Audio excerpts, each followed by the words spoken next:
Before we get into this week's episode, I want to make a plug for Art Market Minute. This is Artnet News' new micro podcast hosted by Margaret Kerrigan, who's the site's news editor Europe. It offers a weekly snapshot of essential art market news expertly compiled by the Artnet Pro editorial team. I am going to go ahead and predict that no single NFT is going to sell for more than $25 million this year on any platform. Hi, I'm Andrew Goldstein, and this is The Art Angle, a podcast from Artnet News where the art world meets the real world, bringing each week's biggest story down to earth. Well, here we are at the beginning of a new year, a time that I seem to remember used to be full of hope and anticipation, but now, after the past 2 years, kind of makes you want to take a deep breath and brace yourself for impact. Not to be pessimistic. There are all kinds of fascinating, encouraging developments underway all around us, and as always, there's an awful lot to be grateful for. For instance, I am grateful to work alongside an authentically magical human being. I mean this literally. Of course, here I'm talking about Tim Schneider, the art business editor at Artnet News, who, as longtime listeners know, undergoes a mystical transformation at the beginning of every new year to become a soothsayer capable of peering into the future to see what the months ahead hold for the art industry. I kid you not. In fact, it's amazing the government hasn't gotten a hold of him yet for gruesome laboratory testing. Anywho, today, to talk about what the year ahead holds for us, I'm very happy to have Tim Schneider on the show. Welcome back to the Art Angle, oh wondrous Tim. Hey, Andrew. So, how's your prognosticatory prowess feeling today? Well, I literally just had to turn in the column that we're here to talk about, 15 minutes before we started recording. So right now, I don't know. It's probably too close to call. Let's just say that it feels like I'm really in the middle of it. How about that? Okay, well, as has become tradition here, let's begin by reestablishing your oracular bona fides by looking back on how your predictions for 2021 panned out. As usual, I forget exactly what you foresaw last year, but I'm guessing you must have nailed the whole NFT phenomenon and the market dominance of somebody named Beeple, right? Well, Andrew, if that was the case, I would now be much too wealthy for you to be able to afford to have me on this podcast. So I think in this case, we should all be thankful that I didn't see that one coming at all. So what was one prediction that was on target that you were particularly pleased with? Well, this is sort of an interesting one in relation to the whole Beeple NFT phenomenon, because my favorite prediction from last year, which seemed really subversive at the time, was that KAWS would outsell every individual old master except Sandro Botticelli by value at auction worldwide. And I was right about that. But the idea that a street artist would outsell the old masters now looks, frankly, really quaint and provincial and kind of cute in comparison to what has sort of become, I don't know, the new chief antagonist of the old art establishment, meaning crypto art, et cetera, et cetera. But nevertheless, I got that one right. What would you say was your biggest misfire? Well, every year that I do this, there's usually one prediction that I look back on a year later and I just go, well, that was stupid. Why did I think that even had a chance? And that addition for this particular set of predictions was that there would be multiple dealers who would phase out their online viewing rooms. I basically think that I got so fed up with the entire online viewing room industrial complex that I sort of let my emotions take over and really just lost sight of the fact that it's actually really easy to maintain one of these things, and the benefit of potentially being able to sell something by just updating a web page a few times a year is a no-brainer in terms of the value of keeping it going long term. Okay, let's move on to 2022. Please, Tim, before we get into any specifics, can you at least tell me on a macro level, is this going to be a good year for the art industry? Well, it'll definitely be a good year for some people in the art industry. Who those people will be and how good a year it will be for everybody else is probably a more relevant question. But I mean, if you're just talking about art sales, then yeah, I still think it will be a pretty good year.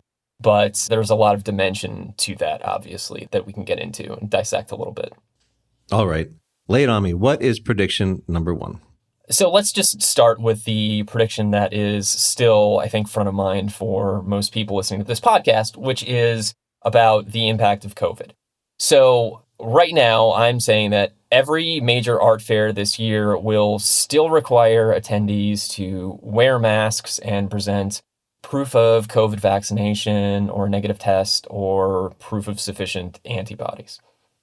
So that's kind of depressing because aren't they saying that Omicron, with its higher transmissibility but lower virulence, is going to essentially end the pandemic by making COVID a manageable endemic virus? I mean, why do you think we're going to be keeping such comprehensive COVID safeguards going for so long? Well, just because I don't think that there's a lot of downside to doing it. I think just from a pure liability standpoint, no fair organizer is really going to be super eager to be the one to say, you know what, we're just going to take off all those pandemic controls that we put in place. And also, even if they felt the personal impetus to do that, I think that we also have to keep in mind that all of these art fairs are partnerships that have to subscribe to whatever the state and local and federal guidelines are for large gatherings at that point. And so even if you had some art fair organizer somewhere who, I don't know, spent the past year listening to Joe Rogan and believed that COVID was completely a hoax, they wouldn't really be able to operate in most places if they wanted to follow that particular line of thinking about things, because government officials would just be like, no, you can't do that, or you can't hold the event. I wonder, what do you think is going to be the first fair to rip off the Band-Aid, so to speak, when things are clear and allow people to finally attend unmasked? Are your predictions so fine-grained and advanced into the future that you can foresee that? I don't think so. Again, I don't think that we're going to see anyone do it this year. I just think that the pandemic is going to have to so clearly be in the rearview mirror that there's no question about it. I guess I would say that it would probably be a fair that is going to be in the US, just because the US has been the most, if you want to put a positive spin on it, pro-business. You could also say in a lot of ways anti-public health. But I think that probably means that one of the majors in the US, so maybe Freeze New York or Freeze LA or Art Basel Miami Beach. But regardless, I don't think it's going to reveal itself until 2023. Okay, hit me with another prediction. What's next coming down the pike? So let's switch gears a little bit. Another prediction that I have is that Western art sellers will announce more physical expansions in Seoul, South Korea, than in any other city on Earth. So that might come as a surprise to some listeners because Seoul is not really considered a major stop on the international art circuit as of yet. So why are you so bullish on Seoul? Well, it's becoming more and more of a destination. And part of this is also about just the development cycle of international dealers, especially coming into East Asia, where there's just been unbelievable amount of business being done. The reality is just that at this point, pretty much every major art dealer and even several dealers kind of in the next tier down have a permanent space in Hong Kong already. And Hong Kong is becoming an increasingly difficult place to do business these days. And for that reason, I think that you have several major players in the art world who are looking around and saying, like, well, where else can we be in this area that maybe is a little earlier and makes us first movers or something closer to first movers than Hong Kong? And I think that Seoul is emerging, or arguably already has emerged, as the exact right place for that. Just to name a few of the dealers that have already either announced or already opened spaces in Seoul in the past year or so, you're looking at Gladstone, Koenig, Lehman Maupin expanded there. Pace is going to open a second gallery in the city, Periton, Tadeusz Ropak. The list kind of goes on.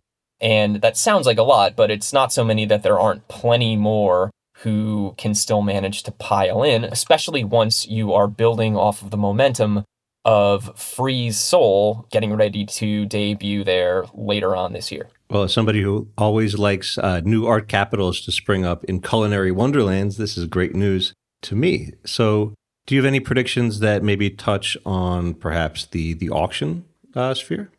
As a matter of fact, I do, Andrew. Look at that. Maybe you're the mind reader. So this is sort of a two-part prediction. Part one is that Sotheby's will go public again this year. Part two is that it will not go higher from a share price perspective than $63 before the end of the year. Okay, so I know you and I remember when Patrick Drahi first took over as the owner of Sotheby's because we recorded an Art Angle episode about it way back in November of 2019. So remind me, who is Patrick Drahi again, and is his taking Sotheby's public, if that is to happen, would that be a surprise?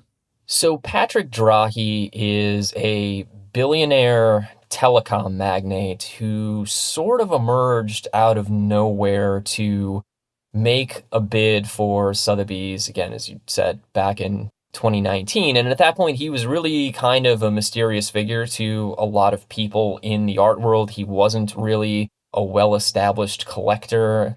And he is sort of known in some circles as the cost killer because he has just a hard-edged track record of coming into companies and just slicing budgets down to the bone and really working in ways that are both, I think, smart and ruthless to wring every drop of value he can out of these companies, and in the process, like, also making them very profitable, or at least much more profitable than they were in the past. And what makes you think that now is the time for him to take this public? So back in mid-December, Bloomberg News reported that Drahi was at least having exploratory conversations about the prospect of taking Sotheby's public again. I should say, for the sake of journalistic integrity here, that a Sotheby's spokesperson declined to, as they put it, comment on rumors or speculation about that issue. But it's also worth noting that Drahi has a long history of basically transitioning his other companies from public to private and back again whenever it's financially advantageous to do that. And pretty much across the board, it's hard to argue that Sotheby's hasn't become much more valuable during the time that he has actually been in charge of the company. So from that perspective, and just from the fact that the IPO market was really active in 2021, it sort of seems like it's the perfect time for a guy like Drahi, who is always looking to maximize the value of every asset, to go ahead and make this move. And that'd be fascinating because it would be the opposite of what you see in a lot of media takeovers, for instance, in newspapers, where somebody comes in and cuts something to the bone and then discards it as basically a husk. This would be actually revitalizing a historic brand and making it more valuable. So I've got to ask, why do you say, given that Sotheby's is more valuable right now and why it could be very attractive on the public markets, why do you say that the share price will never top $63? So in general, my understanding of the way that this works is that when an investment bank sort of shepherds an IPO to market, that bank prices it so that on the first day there will be what's called an IPO pop between 15 to 30% sometimes, like at the very high end.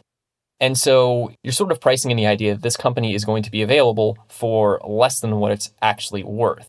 Because the idea is that you want a bunch of people to buy it on the first day. Like, the IPO is only as valuable as what investors are willing to pay for it and how many investors are willing to pay that price for it. So in the grand scheme of Sotheby's history on the public markets, its all-time high was $59, give or take. And that was right after Patrick Drahi sort of made public that he was going to buy the company. And once they finalized the acquisition that would involve taking the company private, he ultimately, or his company Bidfair, ultimately paid Sotheby's shareholders $57 per share. So we're dealing with like the best that Sotheby's stock has ever done in its history was south of $60. And I just can't see, especially when you factor in the sort of precedent of having this IPO pop right at the beginning, it just seems unlikely to me that in the course of the first year of this company going public again, that it is going to trade more than a few dollars above its all-time high. And honestly, I kind of feel like I was a little cowardly with saying it won't top 63. I kind of felt like maybe I should have said it won't top 60, but we'll just stick with this and see what happens.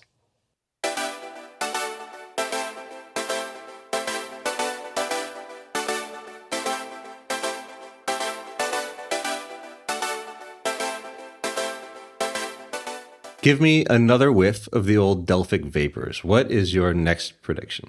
I'm going to say that staff members at more U.S. art museums will vote to unionize, but that the labor movement is not going to make any strides into the for-profit side of the art business. Okay, so the first half of that prediction makes a lot of sense, given that we've seen union drives having great success across major museums, from the Whitney to the Guggenheim to the Baltimore Museum. Now they're happening at the Art Institute of Chicago and elsewhere. But why not galleries and auction houses? It seems like there's something in the air, so why not these for-profit businesses? For one thing, it's just a matter of size. I mean, there are only a handful of galleries that employ more than a dozen or so workers. And auction houses obviously have huge staffs. And you can also look at places like, say, art services companies, like the big ones that are massive storage centers and art installers and all that kind of stuff. But you're still dealing with a pretty small number of businesses that I think are even eligible. Like, you're not going to have a gallery that has a staff of 3 people and like 2 of them want to unionize and the other one doesn't. It's just kind of not in the conversation. But setting that aside, I think it's also dependent on the fact that there aren't really any clear templates for it. I think part of the reason that the museum unionization movement has picked up so much steam is that you now have all of these precedents and all these templates, and I'm sure that the organizers and the people who are interested in unionizing are sharing that information between institutions, et cetera, et cetera. And to my knowledge, there aren't really any major art world unions on the for-profit side of things. So if you don't have an automatic precedent, if you don't have a template in place, it just makes these things much harder to do. And you finally add in the fact that there are just, frankly, like really not that many of these jobs that are even available. I think that makes them seem very costly to potentially alienate your employer. And kind of throw all those things together, and it just seems to me like it's probably a little bit too soon. But if I'm wrong, that would be super interesting. I don't know. Maybe your prophetic powers are catching, but I'm getting this weird intimation that your next prediction has to do with something like a meeple or a steeple, gleeple. What's your next prediction? My next prediction is that Beeple, who you mentioned earlier in this podcast, aka Mike Winkleman, Beeple will sign with one of the big 3 entertainment agencies before he signs with a commercial gallery. So Beeple was arguably the hottest artist of 2021, and we've all heard about how the top mega galleries from Gagosian to Pace are allegedly all racing to sign him up. So why don't you think that he's going to just immediately go and sign with one of these glamorous, huge global galleries? Well, for starters, part of me just feels like if it was going to happen, it would have happened already. And so the pure fact that we are now into 2022 and this hasn't been made official makes it seem less likely. Now, I should note here that Beeple is opening a solo show with Jack Hanley Gallery in New York in March, but there are no definitive signs as of now that this will be an ongoing artist-dealer relationship. Hanley hasn't put out a press release announcing representation. Beeple is not listed on the artists page of the gallery's website or anything like that. Either way, none of this means that Beeple won't still sign with a big gallery. I just think that he would probably prioritize the idea of signing with one of the major entertainment agencies out there first. And to clarify for people who don't necessarily know that lingo as well as they know the sort of nomenclature in the art world, like the big 3 entertainment agencies are Creative Artists Agency, which is CAA, United Talent Agency, which is UTA, and Endeavor, which is the company that now owns Freeze. So we know Beeple has been working with major auction houses like Christie's.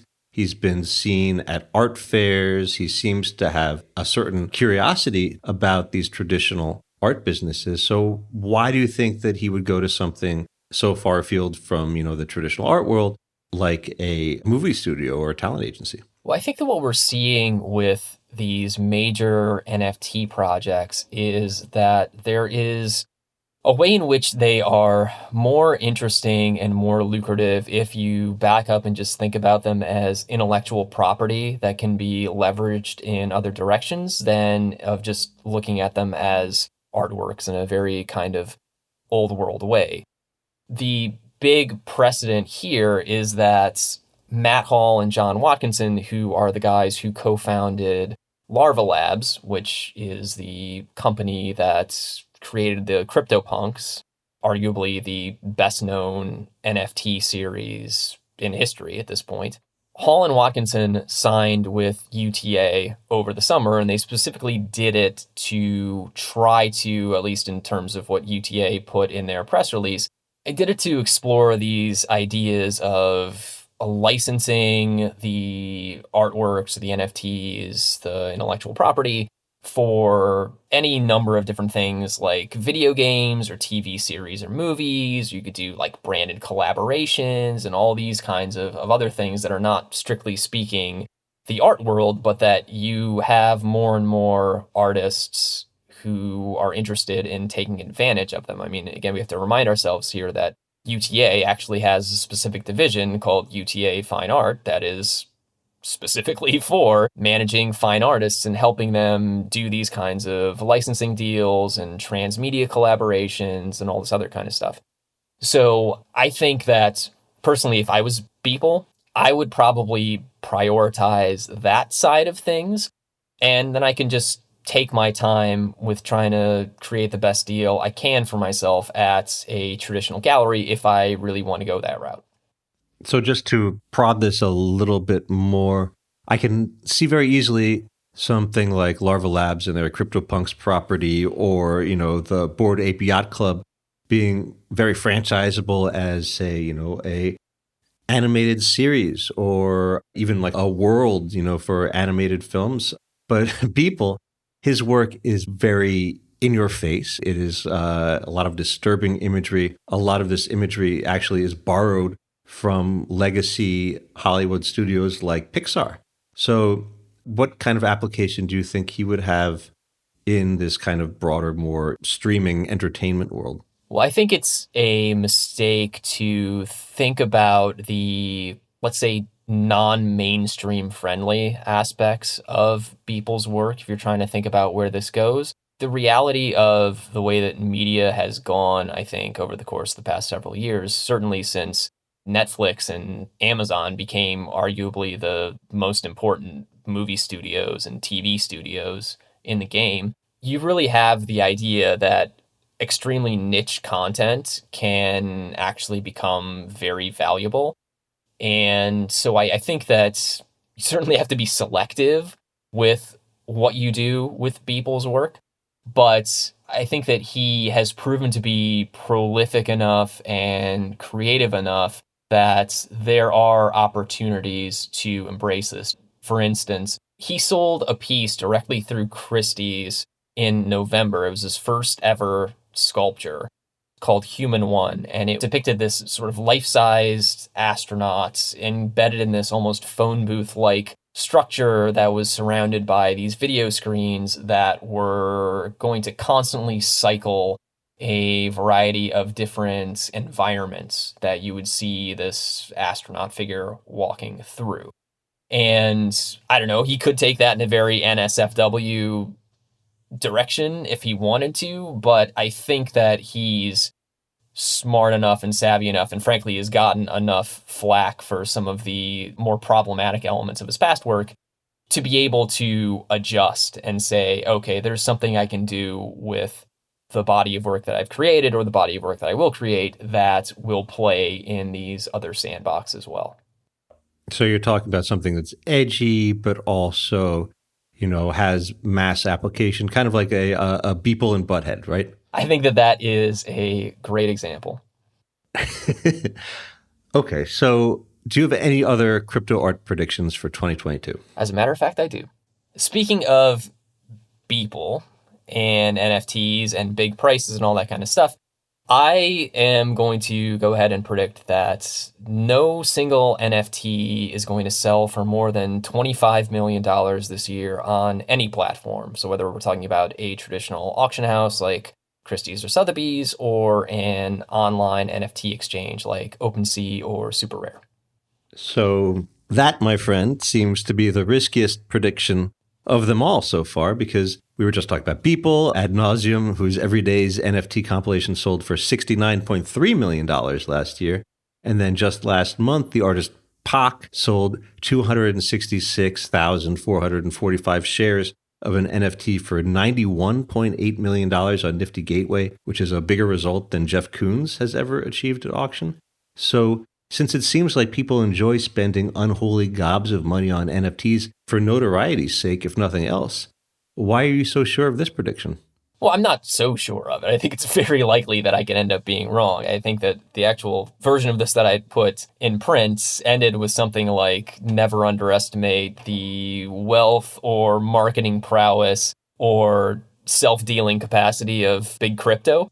But I think that it's important to take a step back from those very big numbers and look at what's happened in the rest of the field. First of all, the whole Pac transaction that you mentioned, if you can explain to a layman what happened there, I applaud you, because I think it's complicated enough to say that it is not a single work. Like, you can sort of reverse engineer your way into writing a term paper about how it qualifies as a single work, but I think it's a little too far beyond the pale to actually really qualify for that designation. So if you take that out, then you go down to the $69 million Beeple NFT. And the thing about that particular sale is that it is still multiples higher than anything else that sold in the NFT realm last year. So if you just look at what crypto heads will refer to as one-of-one NFTs, meaning they're not part of a larger series or an edition of some kind, the most expensive of those was only $6.6 million, and that was another Beeple, incidentally. If you sort of expand your definition a little bit and you say, okay, well, it doesn't have to be a one-of-one NFT, it could be a part of a larger series, then the most expensive second place NFT becomes what became known kind of within crypto circles as the COVID alien CryptoPunk, which was sold in a Sotheby's auction for $11.75 million. Regardless of which one of those you want to look at, you're talking about the second highest NFT sold last year being somewhere between 1/6 and 1/10 the price of Everyday's. And when you kind of reframe the conversation through that lens, I think it becomes a lot less likely that somebody is going to blow out of the gates and pay, say, $70 million or more for an NFT in the next 12 months. Well, so Tiresias, I mean, Tim, it has been an honor, as always, to hear your occult vibrations about the year to come. I think it's going to be really exciting to see which of these pan out. I'm excited to see what new prodigy of biblical proportions like NFTs is going to spring up in 2022. But, putting aside your eerie gift of foresight, is there anything that you're particularly looking forward to in 2022 yourself on a human, personal, journalistic Tim level? Well, I'll just say this. I think that last year was a much more difficult year than I think a lot of us had hoped it would be. It certainly was for me personally on a lot of levels. I am looking forward to the idea that once we get through this Omicron surge, there is at least some reason to believe that maybe we can have more than like a momentary respite from the way that we've all been living for the past 2+ years under like the constant haze of illness and death. And maybe we can actually kind of relax and maybe have a little fun. You mean just in time for the midterm elections, right? Oh, Andrew, don't do that. Come on. Well, that's it for this week's episode of The Art Angle. If you like what you heard, you can subscribe to the show on Apple Podcasts, Spotify, or wherever else you get your podcasts. Also, take a moment to rate and review us. It will help other listeners discover what we're doing.